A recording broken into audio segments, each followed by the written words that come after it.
పరిశుద్ధ గ్రంథం నుంచి ఇర్మియా గ్రంథం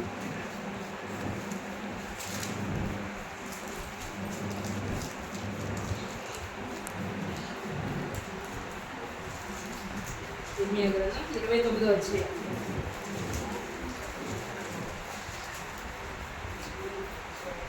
12వ వచనం నుంచి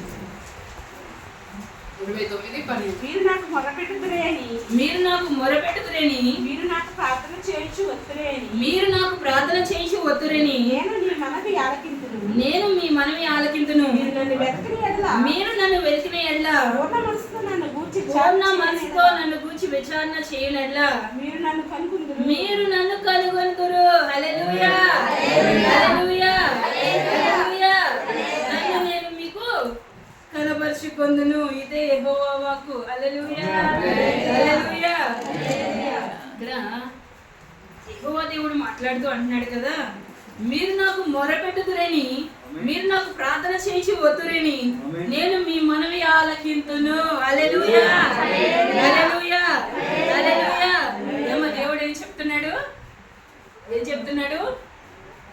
మీరు నాకు మొరపెట్టుదురని, మీరు నాకు ప్రార్థన చేసి వద్దురని నేను మీ మనవి ఆలకిస్తాను. హల్లెలూయా హల్లెలూయా.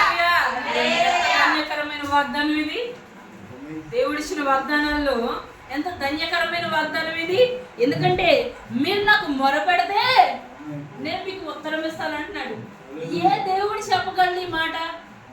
దేవుడు దేవతలను పేర్లు పెట్టుకున్న వాళ్ళు ఎవరైనా కానీ ఈ మాట చెప్పగలరా? చెప్పలేరు. ఎందుకంటే వాటిలో జీవం లేదు. కానీ మన దేవుడు జీవదాత, జీవాధిపతి, జీవమై ఉన్నవాడు. ఆయనలో జీవం ఉంది, ఆయన మాటలో జీవం ఉంది. హల్లెలూయా హల్లెలూయా. కాబట్టి ఆయన చెప్తున్నాడు కదా, మీరు నాకు మొరపెట్టుదురేని, మీరు నాకు ఎప్పుడైతే మొరపెడతారో, నన్ను ఎప్పుడైతే పిలుస్తారో, నా కొరకు ఎప్పుడైతే అంగలారుస్తారో, మీరు ఎప్పుడైతే నిట్టూర్పు విడుస్తారో, ఎప్పుడైతే మీ బాధను నా ఎదుట అన్నా కుమ్మరించినట్టు ఆమె హృదయాన్ని ఎలా అయితే కుమ్మరించిందో, మీ హృదయాన్ని, మీ ఆత్మని ఎప్పుడైతే కుమ్మరిస్తారో అప్పుడు నేను మీ మనం ఏం చేస్తానంటున్నాడు దేవుడు?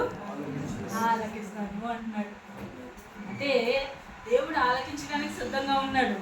కానీ వచ్చే లోపం లేకపోతే ఆ డిస్ట్రాక్షన్ ఎక్కడి నుంచి వస్తుంది అంటే మన దగ్గర నుంచే. మనం పిలిస్తే ఆయన ఏం చేస్తాడంట?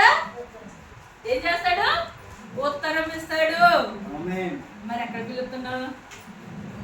ఎక్కడ మొరపెడుతున్నాం? ఇందాక హల్లెలూయా స్తోత్రాలు చెప్పమంటేనే ఇందాక పాటలు పాడుతున్నారంటే ఇందాకే ఏంటి? హల్లెలూయా. ఎక్కడ వినిపిస్తాయండి? మీరు చేసే ప్రార్థన నాకే వినిపించినప్పుడు దేవుని దగ్గరికి ఎలా వెళ్తుంది? మీరు అనొచ్చు ఒకవేళ ఆయన హృదయాంతరంగ పరిశీలకుడు అని చెప్పి. ఖచ్చితం, ఆయన హృదయాంతరంగ పరిశీలకుడు. మీరు చిన్నగా చేసినా అది వింటాడు ఆయన. కానీ ఏటల్ల కాలం స్తోత్రం ప్రభువా, స్తోత్రం స్తోత్రం స్తోత్రం అంటే కుదరదు. ఏడవలసిన సమయంలో ఏడవాలి, దుఃఖించవలసిన సమయంలో దుఃఖించాలి, మొరపెట్టాల్సిన సమయంలో మొరపెట్టాలి, అరవలసిన సమయంలో అరవాలి. హల్లెలూయా హల్లెలూయా. మీరు నాకు ప్రార్థన చేసి వద్దురేని నేను మీ మనవి ఆలకింతును. మీరు నన్ను వెతికిన ఎడ్ల, పూర్ణ మనసుతో నన్ను గూర్చి విచారణ చేయని ఎడ్ల మీరు నన్ను కనుగొందురు. హల్లెలూయా హల్లెలూయా. మీరు నన్ను వెతికిన ఎడ్ల ఏం చేయాలి? దేవుణ్ణి వెతకాలి. ఎక్కడ వెతకాలి? వెతకాలండి దేవుణ్ణి. ఎక్కడ వెతకాలి? ఎక్కడ వెతకాలి దేవుణ్ణి? ఏదన్నా పడిపోయినప్పుడు మీరు ఎక్కడ ఎత్తుకుతారు? ఈ ఊరు కాకుండాను తాడేపల్లిగూడెం వెళ్ళి ఆ రోడ్లు ఎక్కేస్తారా? మీరు పోగొట్టుకున్నదేమో పడాల్లో వెళ్ళి తాడేపల్లిగూడెంలో ఎత్తుకుతారా? చెట్ల పనులు ఎత్తుకుతారా? ఎక్కడ ఎత్తుకుతారు? ఎక్కడ పడిపోయిందో అక్కడ ఎత్తుకుతారు. అంటే మీరు దేవుణ్ణి వెతకాల్సిన సమయం ఏది? నీ ప్రార్థనలో వెతకాలి దేవుణ్ణి. ఈ ప్రార్థనలో ఏం చేయాలి? వెతకాలి. దేవుని కోసం కనిపెట్టాలి. ఆయన మాట కోసం చెవి యొగ్గాలంట. ఆయన మాట్లాడడానికి సిద్ధంగా ఉండే దేవుడు, ఆయన సమీపంగా ఉండే దేవుడు. కాబట్టి ఆయనకి మొరపెడుతూ ఆయనకు మాట్లాడుతూ ఉంటే, ఆయన్ని వెతుకుతూ ఉంటే ఆయన మనల్ని ఏం చేస్తాడంట? ఆయన్ని తాను కనపరుచుకుంటాడంట. హల్లెలూయా, హల్లెలూయా. మీరు నన్ను వెతికిన ఎడ్ల పూర్ణ మనసుతో నన్ను గురించి విచారణ చేయనట్లా మీరు నన్ను కనుగొందురు. హల్లెలూయా, హల్లెలూయా. ఎప్పుడు ఆయన మనకి దర్శనాన్ని, స్వరూప దర్శనాన్ని ఎప్పుడు మనకు అనుగ్రహిస్తాడు అంటే, ఆయనతో మనం ఐక్యం కలిగి ఉంటే, ఆయనతో మనం సహవాసం కలిగి ఉంటే, ఆయనతో మనం అన్యోన్య సంబంధం కలిగి ఉంటే, ఆయనతో మనం అంటు కట్టబడి ఉంటే. హల్లెలూయా, హల్లెలూయా. ఎందుకంటే ఆయన వెతకడం అంటే మామూలుగా ఏదో పడిపోతే వెతికినట్టు మనం వెతికేస్తే ఆయన దొరికాడు. నీ పూర్ణ హృదయంతో వెతకాలి, నీ పూర్ణ మనసుతో వెతకాలి, నీ పూర్ణ ఆత్మతో వెతకాలి. పూర్ణ హృదయంతో వెతకడం అంటే మనుషులు చాలా మంది ఈనాటి రోజుల్లో ఎలా ఉంటారంటే, మనుషులు ఎక్కడే ఉంటారు కానీ వాళ్ళ హృదయాల ఎక్కడ ఉండవు. ఎక్కడ ఉండవసమండి, ఎక్కడ ఉంటాయి తెలుసా? ఇంటి దగ్గర నా భర్త ఏ టైంకి వస్తాడు, లేదు నా కొడుకు ఏం చేస్తున్నాడు, నా కూతురు ఏం చేస్తుందో, లేదు మా ఇంటి దగ్గర మా అమ్మాలు ఏం చేస్తున్నారు, లేకపోతే నేను ఎండబెట్టి వచ్చిన వడియాలు ఏమైపోయినాయో, లేకపోతే నేను పొయ్యి మీద పెట్టి వచ్చిన ఆ కూర ఉందో, లేకపోతే పిల్లో కుప్ప తినేసిందో. ఏంటి హృదయం ఎక్కడ తిరుగుతుంది అనుకున్నారు? అంతేనా? ఒకవేళ యవన పెట్టులుంటే వాళ్ళ హృదయాలు ఎక్కడెక్కడ తిరుగుతాయో మనకు తెలీదు. ఎక్కడెక్కడ తిరుగుతాయో మనకు తెలీదు. ఎందుకంటే ఆ హృదయపు స్థితి అలాంటిది. హృదయం ఎలాంటిది? మోసకరమైంది హృదయం. కాబట్టి మోసకరమైన హృదయంతో దేవుని వెతకాలంటే కుదరదు. మరి ఎలా వెతకాలి? ఆయన్ని పూర్ణ హృదయంతో వెతకాలంటే అంటే నీ హృదయం నిండా ఎవరు ఉండాలి? యేసుబాబు ఉండాలి. నీ హృదయంలో ఏముండాలి? దేవుని వాక్యం ఉండాలి, ఆయన స్తుతి ఉండాలి, ఆయన ప్రార్థన ఉండాలి. హల్లెలూయా, హల్లెలూయా, హల్లెలూయా. మచ్చుకి ఒక ఉదాహరణకి పెళ్ళయింది అనుకోండి. పెళ్ళైన తొలినాళ్ళు లేదు తొలి రోజుల్లో ఎలా ఉంటారు భార్యాభర్తలు? ఎలా ఉంటారండి? మా ఓడికి మా తమ్ముడు ఒకడు ఉన్నాడు, అడిగి లేక పెళ్ళి అయింది చాలా కాలానికి. అని ఆనందం చూడాలి నిజంగాను. అంటే దేవుడు మంచి సంబంధాన్ని దేవుడు ఏర్పాటు చేశాడు. ఏర్పాటు చేసిన తర్వాత ఆ ఆనందం ఎలా ఉంటుంది, సంతోషం ఎలా ఉంటుంది అంటే, చక్కగా రోజు స్టేటస్లో ఆవిడని తీసుకొని బయటకు వెళ్దాం, ఓ ఫోటో పెట్టుకోవడం, లేదు ఎక్కడికన్నా వెళ్దాం, ఓ ఫోటో పెట్టుకోవడం. అవి చాలా చక్కగా ముద్దుగా ఉంటున్నాయి, అందంగా ఉంటున్నాయి చూడటానికి. అంటే పెళ్ళైన తర్వాత వాళ్ళు భార్యాభర్తలు ఎలా ఉంటారు? అంతకు ముందు పరిస్థితి వేరు, కానీ పెళ్ళైన తర్వాత ఎలా ఉంటుంది? నా భర్త ఎప్పుడు వస్తాడో డ్యూటీ నుంచి, లేదు భార్యకైతే భర్తకైతే నా భార్య ఏం చేస్తుందో ఇంటి దగ్గర, ఎప్పుడెప్పుడు వెళ్తాను, ఎప్పుడెప్పుడు నా భర్త వస్తాడో, లేదు నా భార్య ఏం చేస్తుందో ఇంటి దగ్గర, ఏ కూర వండిందో, ఏం చేస్తుందో అని చెప్పి ఇదివరకైతే అలా ఆలోచించేవారు. ఇప్పుడైతే ఫోన్లు ఉన్నాయిగా, వెంటనే గుర్తొచ్చినప్పుడల్లా ఫోన్ చేయడం, మాట్లాడడం, లేదు వీడియో కాల్ చేయడం, మాట్లాడడం. అంటే హృదయం పెళ్ళైన కొత్తలో ఎలా ఉంటుంది? భార్య మనసు భర్త మీద ఉంటుంది, భర్త మనసు ఏమో భార్య మీద ఉంటుంది. అంటే ఏం చేసినా కానీ ఇక్కడ మనవాడు ఫోన్ చేస్తున్నాడు అనుకోండి, డ్యూటీకి వెళ్ళి నా బాబు తిందో లేదు ఫోన్ చేయడం, తిన్నావా? భోజనం చేసావా? చేసావా? ఓకే, కనుక్కోండి. మళ్ళీ అయిపోయిన తర్వాత మళ్ళీ పొద్దున ఒకవేళ టిఫిన్ చేస్తా గుర్తొస్తే టిఫిన్ చేసావా? లేదు, ఈ అమ్మ ఫోన్ చేస్తుంది, టిఫిన్ చేశారా? అంటే ఆ ప్రేమలు ఎలా ఉంటాయంటే తొలినాళ్ళు కదా, ఎలా ఉంటాయి? చాలా నిండుగా ఉంటాయి. అందుకని ఇంకా ఆలోచన అంతా ఎక్కడ ఉంటది? ఎక్కడ ఉంటదండి? భార్యకేమో భర్త మీద ఉంటది, భర్తకేమో భార్య మీద ఉంటది.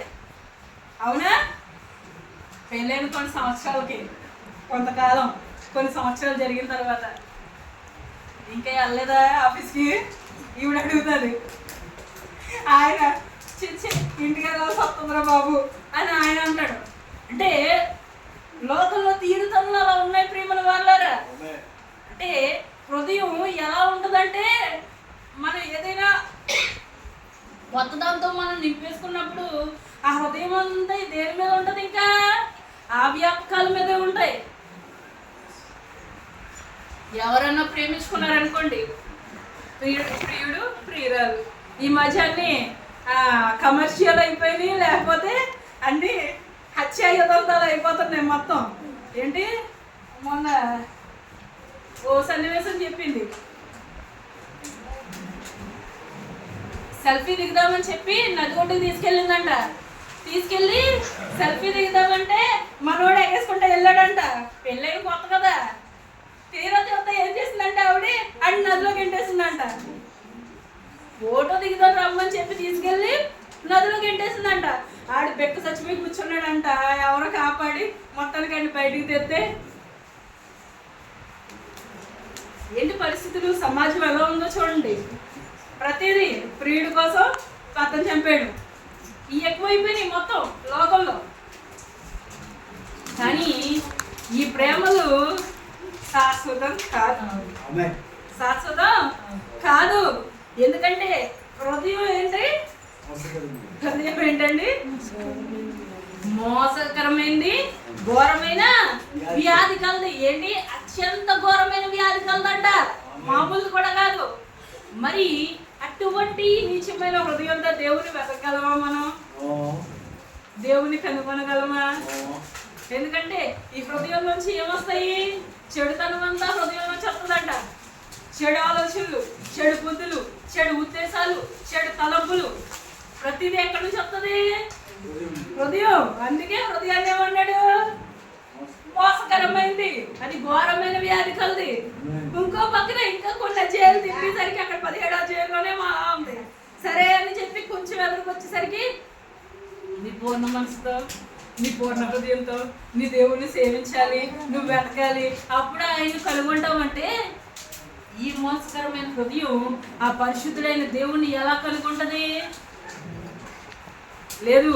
ఈ మోసకరమైన ఘోరమైన వ్యాధి గల హృదయం ఆ పరిశుద్ధుడు, పవిత్రుడైనటువంటి, నిష్కల్మషుడైనటువంటి దేవునికి ఇష్టకరంగా ఉంటుందా? ఉండదు. కాబట్టి ఆయన ఏమంటాడంటే మీ హృదయాల్ని మార్చుకోండి అంటున్నాడు. హృదయాలు ఏం చేయాలంట? మార్చుకోవాలి. హృదయాలు ఏం చేయాలండి? మార్చుకోవాలి. ఎలా మార్చుకోవాలి? బట్టలు అయితే మురుకుంటే ఉతుక్కుంటే పోతాయి. మన హృదయాలు ఏం చేయాలి? ఈ వాక్యం అని దానికి శుద్ధి చేయాలంట.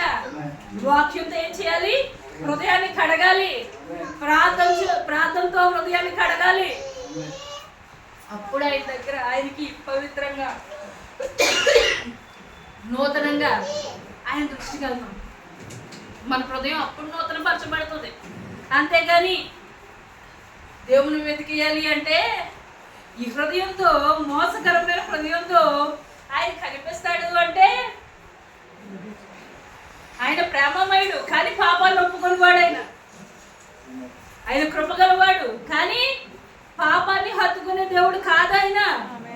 అది ఎప్పుడైతే విడిచిపెడతామో, ఎప్పుడైతే వదిలేస్తామో అప్పుడు ఆయన ఏం చేస్తాడంటే ఆ తప్పిపోయిన కుమారుడు పరిగెత్తుకుని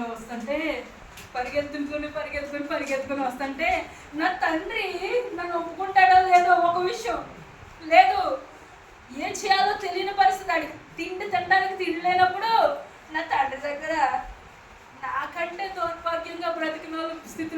ఉన్నాయి కదా, కొంచెం అన్న తింటున్నారు కదా, మరి నేను ఇక్కడ చావాల్సిన పరిస్థితి ఏంటి అని చెప్పి ఆలోచించుకుంటూ వస్తుంటే ఆ తండ్రి అంట ఆ పై నుంచి చూసి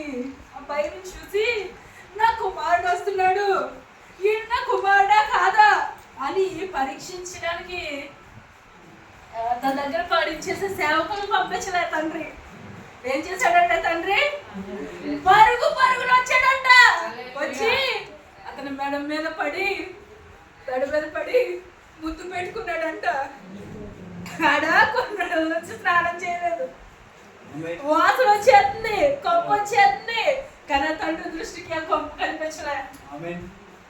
ఆ వాసన అదరడం కానీ అలాంటివి లేవు. ఆ తండ్రి ప్రేమ ఎంత గొప్పదంటే, ఒరే నా కుమారుడు వచ్చాడు, ఆడికి ప్రశస్త వస్త్రాలు తండి, చెప్పులు, పాదాలకు చెప్పులు తండి, ఎందుకంటే ఆడు ఎండలో పాటు వచ్చాడు, ఆడు పాదాలకు చెప్పులు తీసుకురండి, ఆడేసుకుంటాకి వస్త్రాలు తీసుకురండి అని చెప్పి ఆ ఉంగరాన్ని తీసి ఉంగరం పెడుతున్నాడంట తండ్రి. అంటే తండ్రి ప్రేమ ఎలాంటిది అంటే, నువ్వు ఎంత నీచమైన స్థితిలో ఉన్నా, నువ్వెంత నీచమైన స్థితిలో ఉన్నా, దౌర్భాగ్యమైన స్థితిలో ఉన్నా, దుర్భరమైన స్థితిలో ఉన్నా, నిన్ను హత్తుకుంటానికి, నిన్ను ఆదరించడానికి, ఆదుకోవడానికి, ఓదార్చడానికి ఆయన ఎప్పుడు చేతులు చాచుంటాడు అంటారు. అందుకే ఆ తండ్రి ప్రేమ అలాంటిది కాబట్టి ఆయన ఏమంటున్నాడు తెలుసా? ఏమంటున్నాడు? మీరు నాకు మొరపెట్టుతారేని, ప్రార్థన చేసి వద్దురేని నేను మీ మనవి ఆలకింతును. మీరు నన్ను వెతికితే నన్ను కనుగొంటారు అని చెప్తున్నాడు. ఎలా వెతకాలండి? పూర్ణ హృదయంతో, పూర్ణ మనసుతో, పూర్ణ ఆత్మతో, పూర్ణ శక్తితో ఆయన వెతకాలంట. ఆయన్ని వెతకాలి. అంటే ఈ లోకంలో పరిస్థితులు ఎలా ఉంటాయంటే, ఇద్దరు ప్రేమికులు ఉన్నారనుకోండి, ఇంకా ఆడి ప్రాణం అంతా ఎలా ఉంటుందంటే, ఫోన్ ఇచ్చుకొని చాలా మంది చూస్తూ ఉంటారు కదా, ఆ ఫోన్ ఇచ్చుకొని తిరుగుతూ ఉంటారు. అలా చేస్తారు, ఇలా చేస్తారు, అలా చేస్తారు. ఏ పని చేసినా ఏముంటుంది? ఫోను. ఏదన్నా కొన్ని పని చెప్పినా ఆ పని చేసి మళ్ళీ వెంటనే మాట్లాడేయాలి. ఆత్రత ఎక్కడ ఆగదు. అంటే ఆడ హృదయం నిండా ఏం నిండిపోయిందండి? ఈ లోక సంబంధంగా చూస్తే అలాంటి ఏమన్నా చూడలేదా? మీరు చూడలేదా? ఉంటారు ఖచ్చితంగా.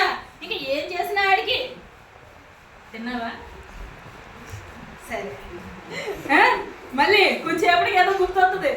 షాప్కి వెళ్తున్నా, నువ్వు షాప్కి వెళ్తా ఎందుకు, సత్తా ఎందుకు దానికి? సరే, అది అయిపోయింది. మళ్ళీ కొంచెంసేపటికి ఫోన్ చేసా ఇంకా రోజత్తమాన పద్దాక ఇంకా ఏముంటుంది అడిగి? ఆ అమ్మాయి ఆలోచనే లేదు. అమ్మాయి గురించి చెప్తే ఇంకా ఆడు ఏం చేస్తున్నాడు? డ్యూటీకి వెళ్ళావా? తిన్నావా? ఓకే. లేదు, ఇంటికి వచ్చిన తర్వాత ఆడి పడుకునేటప్పుడు కూడా, పడుకున్న తర్వాత కూడా పడుకున్నావా? సరే, జాగ్రత్త. ఏంటి ఆడి పడుకున్న తర్వాత కూడా చెప్పాలి? లేదు, పడుకున్నావా? పాట పాడమంటావా?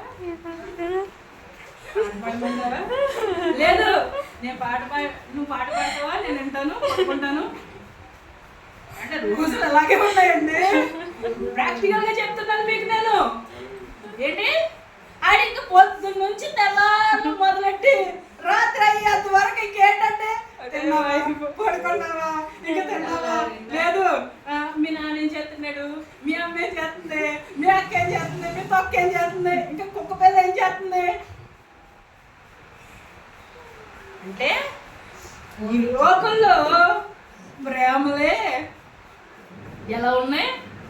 ఆడికి ఇంకా వేరే లోకం లేదు. ఆడి హృదయం అంతా దేవుతో నింపేసుకున్నాడు, ఆ అమ్మాయితో నింపేసుకున్నాడు. లేదు, ఆ అమ్మాయి ఏం చేస్తుంది? ఆ హృదయంలో ఆడితో నింపేసుకుంది.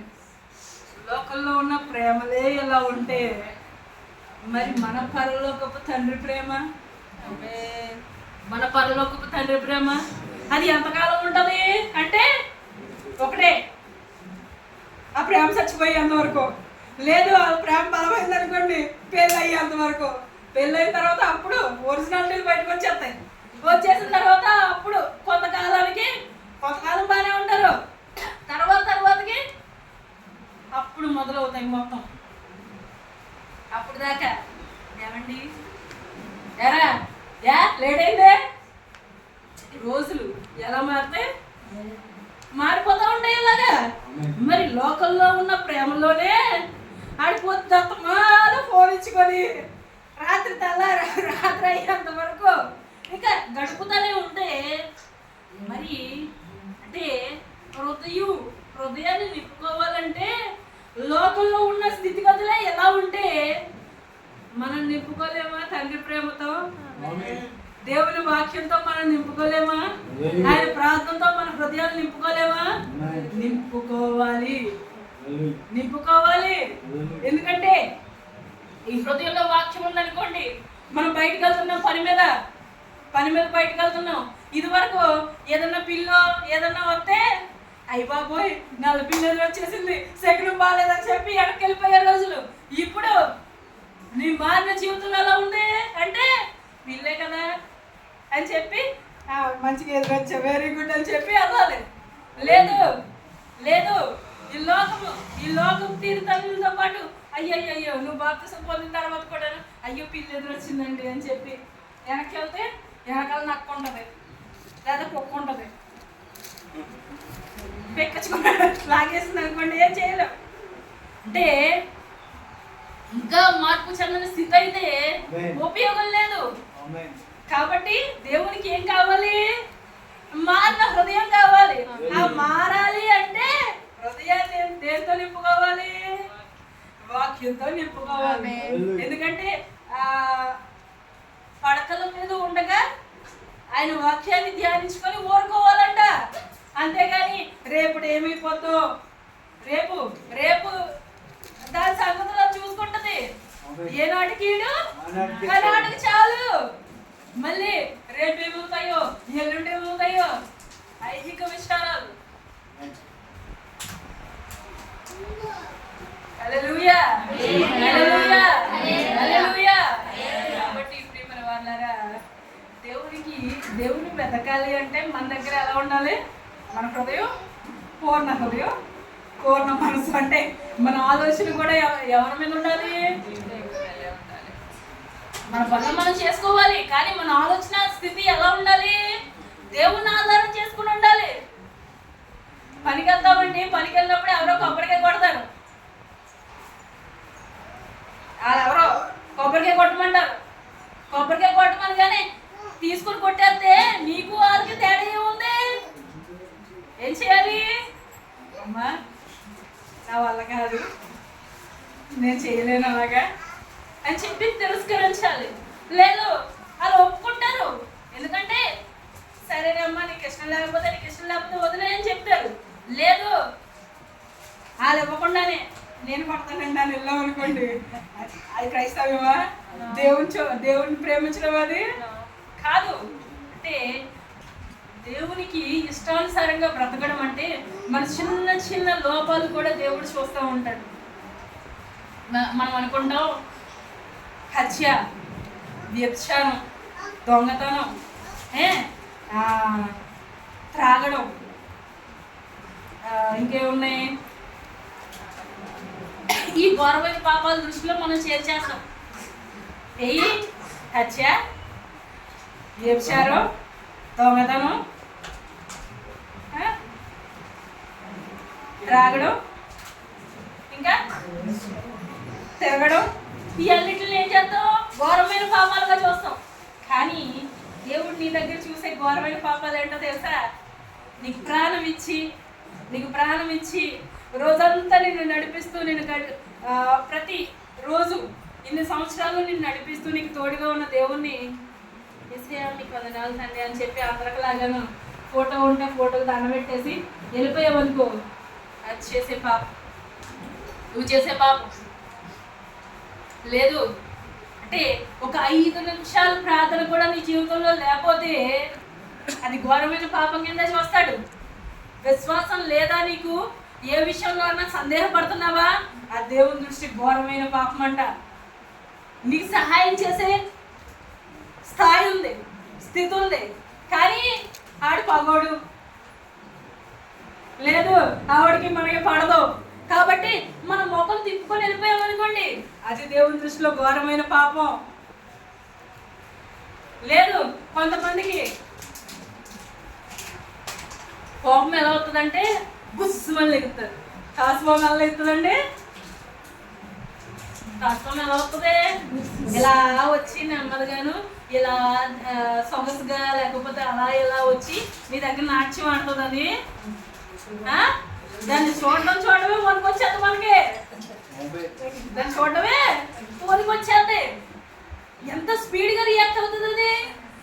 అలా లెగుతారే కొంతమంది కోపం వచ్చినప్పుడు. అది దేవుని దృష్టిలో పాపం. ఇతరుల మీద లేనిపోని మాటలు మనం మాట్లాడుకుంటే పాపం దేవుని దృష్టికి. దేవుని దృష్టికి ఏంటి? పాపం. పాపం. ఈ పాపాలన్నీ వదిలేస్తాం.